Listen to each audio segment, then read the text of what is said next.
हाँ तो भाई क्वेश्चन को ढंग से देखो और एक बार इसको ढंग से पढ़ दो, है ना। ये अभी एनटीपीसी के अंडर ग्रेजुएट लेवल में पूछा गया क्वेश्चन है। इसको मैं करने का मेरा तरीका बताऊंगा, जो कि 2 स्टेप का है।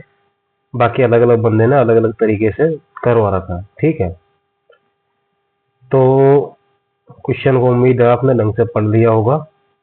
तो अब मैं इसे समझाने का प्रयास करता हूँ। इसमें हम रेशियो का कॉन्सेप्ट इस्तेमाल करेंगे, ठीक है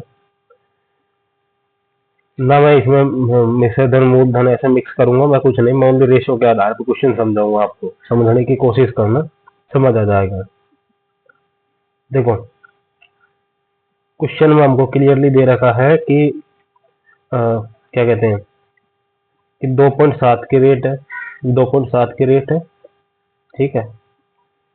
और टाइम कितना दे रखा है, 3 से 5/9, 9 तिया 27, 27 और 5 32, 32/9।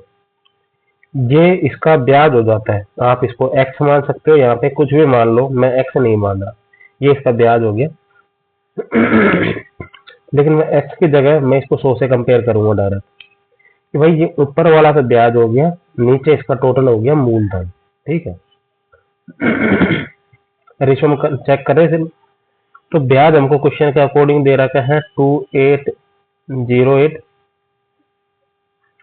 और मूलधन हमारा क्या आ गया, मूलधन जो हमको चाहिए वो एक्स मान लेते हैं उसको अपने को, ठीक है।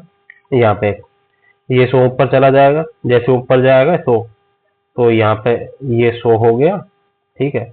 और गुणा में 10 हो गया। 10 क्यों, ये पॉइंट हट गया, ठीक है।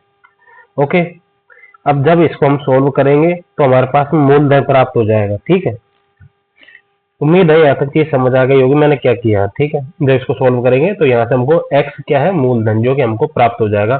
जैसे हम सोल्व करेंगे तो हमारे पास में एक्स का मान निकल के आ जाएगा। ओके, वो मैंने साइड में सॉल्यूशन लिख रखा है, मैं समझाऊंगा उसको ढंग से। डिजिटल फॉर्मेट में है सॉल्यूशन, वो आपको समझ आ जाएगा। अगली स्टेप, यहाँ से मूलधन आ गया, हमको क्या चाहिए, मिश्र धन। अब उसकी दूसरी स्टेप है। जब हमारे पास में मूलधन कांस्टेंट है दोनों कंडीशन के अंदर, यहाँ भी वही मूलधन है, ये इसने कहा कि उसी मूलधन को, तो हम मूलधन को काउंट ही क्यों कर रहे हैं, हम सीधा ब्याज को काउंट करते हैं डायरेक्ट। 2.7 गुणा में ये कितना हो गया, 32/9 अनुपात 9.2। ये 9.2 को डायरेक्ट 92 लिख लो।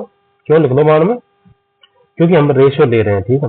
रेशियो में चीजें जैसे यहाँ नीचे 100 आना चाहिए था, जो हमने डायरेक्ट, क्यों रेशियो में हम उसको काउंट करेंगे ही नहीं।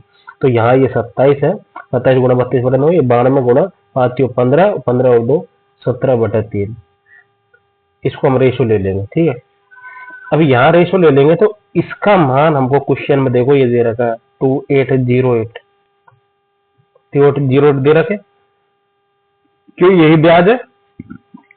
तो यहाँ से इसका मान निकल के आ जाएगा, इस जो इस वाली रेट पर, और इसने टाइम के अंदर जो ब्याज मिलेगा, जो भी वाई मान लो उसको वाई, ठीक है, हमें वो यहाँ पे मिल जाएगा।